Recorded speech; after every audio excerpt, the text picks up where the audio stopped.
नमस्ते। आज हम बात कर रहे हैं जीएसटी पोर्टल के इनवॉइस मैनेजमेंट सिस्टम यानी आईएमएस में आए एक नए और काफी जरूरी अपडेट के बारे में। ये है इंपोर्ट ऑफ गुड्स सेक्शन। अच्छा, तो ये जो आईएमएस है ना, जो अक्टूबर 2024 से चल रहा है, जिससे आप अपने सप्लायर्स के इनवॉइस मैनेज करते हैं। हाँ, तो अब अक्टूबर 2025 से इसमें एक और चीज जुड़ गई है। मतलब अब आप जो माल विदेश से या SEZ से मंगाते हैं, उसके बिल्स ऑफ एंट्री यानी BOE भी यही मैनेज कर पाएंगे। इससे आप समझ लीजिए इंपोर्ट क्रेडिट को ट्रैक करना काफी आसान हो जाना चाहिए। चलिए देखते हैं 3 खास बातें जो आपको पता होनी चाहिए।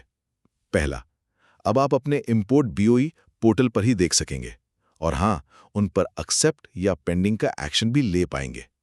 पर एक बात ध्यान रखिएगा, अगर आपने कुछ नहीं किया ना, तो सिस्टम उसे खुद ही डीम्ड एक्सेप्टेड मान लेगा और इसी बेसिस पर आपका GSTR 2B बनेगा। मतलब अगर कोई गलती हुई तो भी क्रेडिट जुड़ सकता है, तो भाई जरा ध्यान से रिव्यू करना जरूरी होगा। और हाँ, रिजेक्ट का बटन नहीं है इसमें। अगर कोई गड़बड़ लगे तो पेंडिंग मार्क करना होगा।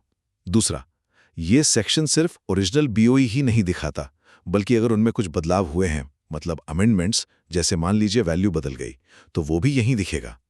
और एक और खास चीज, अब आप BOE में GSTIN बदलने की रिक्वेस्ट भी यहीं से मैनेज कर पाएंगे। इसके लिए अलग से सबसेक्शन दिए गए हैं।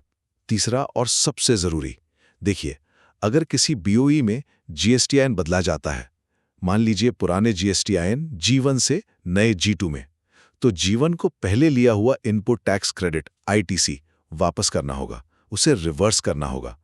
IMS आपको बताएगा कि कितना ITC रिवर्स करना है, पूरा, थोड़ा या जीरो। जब G1 रिवर्स कर देगा, उसके बाद ही G2 को वो क्रेडिट मिलेगा। ये चीज आप समझिए ITC की सही ट्रैकिंग के लिए बहुत ही जरूरी है। तो कुल मिलाकर ये जो नया IMS फीचर है, ये इंपोर्टेड माल से जुड़े ITC क्लेम और मैनेजमेंट को सीधे GST पोर्टल पर ला रहा है, जिससे आपके लिए पूरी प्रक्रिया और आसान हो जाएगी।